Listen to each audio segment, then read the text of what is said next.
മീനച്ചിൽ താലൂക്കിൽ മാത്രം 400 പെൺകുട്ടികളെ ലവ് ജിഹാദിലൂടെ നഷ്ടപ്പെട്ടു. കഴിഞ്ഞ ദിവസം പാലയിൽ ബി.ജെ.പി. നേതാവ് പി.സി. ജോർജ് നടത്തിയ വിദ്വേഷ പ്രസംഗത്തിൽ ഏറെ ചർച്ച ചെയ്യപ്പെട്ട ഒരു പരാമർശമായിരുന്നു ഇത്.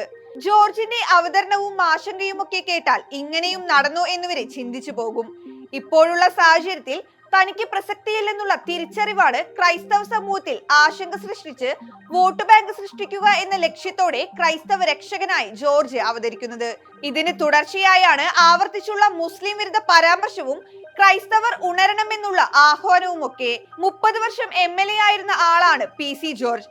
ഇതിലേറിയ കാലത്തും ജോർജിനെ വിജയിപ്പിക്കാൻ പിന്നിൽ നിന്നത് SDPI ആണെന്നതാണ് വസ്തുത.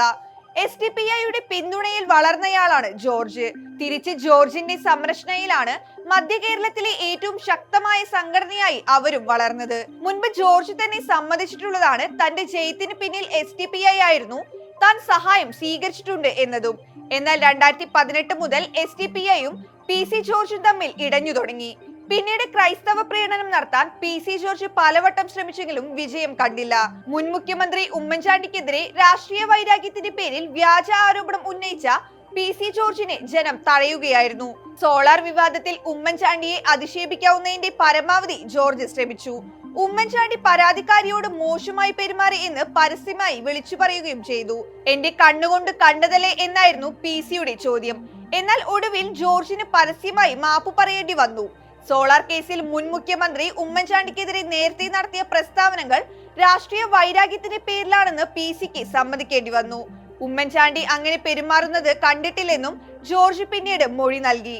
പി.സി. ജോർജിന്റെ രാഷ്ട്രീയ ജീവിതം തന്നെ ഇങ്ങനെയായിരുന്നു. വിവാദങ്ങൾ സൃഷ്ടിച്ച് മാധ്യമങ്ങളിൽ ഇടം നേടുകയും അതിനായി എന്തും ഞാൻ കണ്ടതല്ലേ എന്ന് പറഞ്ഞുകൊണ്ട് വിളിച്ചു പറയുകയും പൊതുസമൂഹത്തിന്റെ ഇടയിൽ താൻ പറഞ്ഞത് സത്യമെന്ന ധാരണ വരുത്തി തീർക്കാൻ ശ്രമിക്കുകയും ചെയ്യും.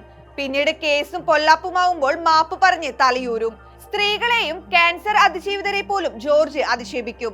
MLA സ്ഥാനം നഷ്ടപ്പെട്ട ശേഷം മുസ്ലിം വിരുദ്ധ പരാമർശങ്ങൾ ആവർത്തിക്കുന്ന കാഴ്ചയാണുള്ളത്. ക്രൈസ്തവ പിന്തുണയോടെ എന്തെങ്കിലും ആകാനുള്ള തന്ത്രപ്പാടിലാണ് ഇതൊക്കെ. മതവിദ്വേഷ കലാപാഹാന കുറ്റം ചുമത്തി പി.സി. ജോർജിനെ അറസ്റ്റ് ചെയ്യുന്നത് ഇതാദ്യമല്ല. നേരത്തെ ഹിന്ദു മഹാസഭയുടെ സമ്മേളനത്തിൽ പി.സിയുടെ വിദ്വേഷ പ്രസംഗം മുതൽ ചാനൽ ചർച്ചയ്ക്കിടയിലെ മുസ്ലിം പരാമർശ കേസിൽ വരെ അതിനാടകീയ അറസ്റ്റ് കേരളം കണ്ടതാണ്. പിന്നീട് ജാമ്യത്തിലിറങ്ങിയ ജോർജിനോട് അടങ്ങിയിരിക്കാൻ കോടതി പറഞ്ഞുവെങ്കിലും തയ്യാറായില്ല. പൊതുപ്രവർത്തകനായിരിക്കാൻ ജോർജ് യോഗ്യനല്ലെന്ന ഹൈക്കോടതി പരാമർശം ശരിവെക്കുന്നതാണ് ആവർത്തിച്ചുള്ള ജോർജിന്റെ പ്രവർത്തികൾ. അതിനിടെ ജോർജിന്റെ പ്രസംഗത്തെ ന്യായീകരിച്ചുകൊണ്ട് KCBCയുടെ ലെറ്റർ ഹെഡിൽ സംഘടനയുടെ ഭാരവാഹിയായി അറിയപ്പെടുന്ന പൂഞ്ഞാർ സ്വദേശി പുറത്തിറക്കിയ പ്രസ്താവനയും വിവാദമായിരിക്കുകയാണ്. മുതിർന്ന ബിഷപ്പുമാർ മുതൽ വൈദികരും അൽമായ പ്രമുഖരും ഉൾപ്പെടെയുള്ളവർക്ക് സംഭവത്തിൽ കടുത്ത അമർഷമാണ് ഉള്ളത്.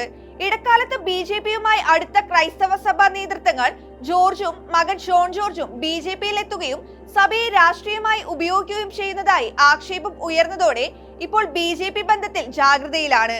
BJP നേതാക്കളെ ഇപ്പോഴും ഏറെ അടുപ്പത്തോടെ കാണുന്ന ബിഷപ്പുമാർക്കും ജോർജിന്റെയും മകന്റെയും ഇടപെടൽ തൃപ്തികരമല്ലെന്ന വിലയിരുത്തൽ ശക്തമാണ്.